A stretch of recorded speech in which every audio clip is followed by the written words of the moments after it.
Hello friends, आज हम बात करेंगे बेल्स पैल्सी नामक बीमारी के बारे में, जिसको हिंदी में चेहरे का पक्षाघात भी कहा जाता है और इंग्लिश में फेशियल पैरालिसिस भी कहते हैं। इस बीमारी में चेहरे की नसों में क्षति के कारण चेहरे की मांसपेशियां कमजोर हो जाती हैं। इसमें जो सेवेंथ क्रेनियल नर्व होती है, जिसको हम लोग फेशियल नर्व भी कहते हैं, इसमें इन्फ्लामेशन सूजन हो जाने के कारण बेल्स पैल्सी नामक बीमारी होती है। अब आइए इसके कारण को देखते हैं। बेल्स पैल्सी बीमारी होती किस कारण से होता है? इसका जो मुख्य कारण है बेल्स पैल्सी होने का, वह है वायरल इन्फेक्शन।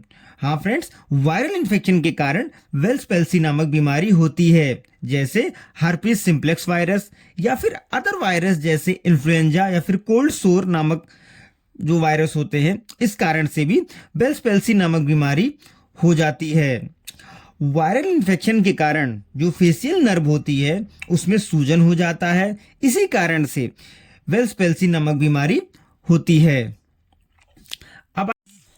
अब आइए फ्रेंड्स देखते हैं बेल्स पैल्सी में कौन कौन से लक्षण दिखाई देते हैं, जिसको हम देख के समझ सकते हैं कि यह बेल्स पैल्सी नामक बीमारी हुई है।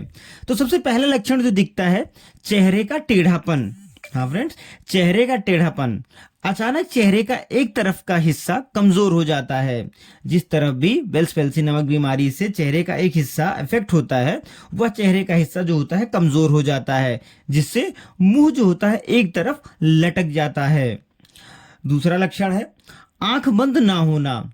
बेल्स पैल्सी के कारण चेहरे का जो हिस्सा प्रभावित होता है, उस तरफ की आंख पूरी तरह से बंद नहीं हो पाती है। तीसरा जो हमारा लक्षण दिखता है, स्वाद में बदलाव। जीभ के अगले हिस्से में स्वाद महसूस नहीं होता है। यदि कुछ भी खाना खाएं तो उसका स्वाद महसूस नहीं होता है बेल्स पैल्सी के कारण।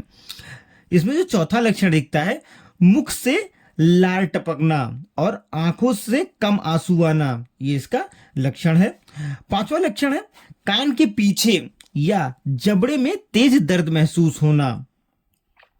यदि बेल्स पैल्सी हुई हो तो ये सारे लक्षण दिखाई देते हैं। चेहरे में टेढ़ापन, आंख बंद ना होना, स्वाद में बदलाव, मुख से लार टपकना या आंखों में कम आंसू आना, साथ ही साथ कान के पीछे या जबड़े में तेज दर्द, ये सारे लक्षण जो होते हैं बेल्स पैल्सी में दिखाई देते हैं।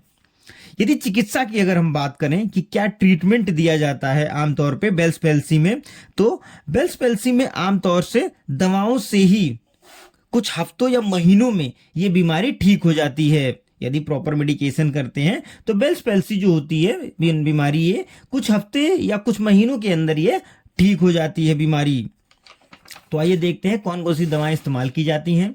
सबसे पहले इस बीमारी में जो एंटीवायरल जो ये बीमारी है, इसमें स्टेरॉयड मेडिसिन का इस्तेमाल किया जाता है, जैसे टैबलेट प्रेडनिसोन। जो टैबलेट प्रेडनिसोन है, स्टेरॉयड मेडिसिन है, इसका इस्तेमाल किया जाता है। एंटीवायरल मेडिसिन में टैबलेट एसाइक्लोविर का इस्तेमाल किया जाता है। दर्द को कम करने के लिए टैबलेट जीरोडॉल एसपी का इस्तेमाल करते हैं और सपोर्टिव मेडिसिन के लिए न्यूरोबियॉन फोर्ट का इस्तेमाल किया जाता है। साथ ही साथ आंखों के लिए आई ड्रॉप का इस्तेमाल किया जाता है। यदि आंखों में बहुत कम आंसू आ रहे हों, इन सब समस्याओं या फिर आंखें बहुत सूख जाती हैं, उसके लिए ड्रॉप का इस्तेमाल किया जाता है। साथ ही मेडिसिन ट्रीटमेंट के साथ साथ फेशियल एक्सरसाइज से भी काफी लाभ मिलता है और जल्दी से ये जो बेल्स पैल्सी नामक बीमारी है वह ठीक हो जाती है। तो एक छोटी सी वीडियो में हमने जाना बेल्स पैल्सी के कारण क्या है, उसके लक्षण क्या है और उसमें कौन कौन सी दवाएं दी जाती हैं।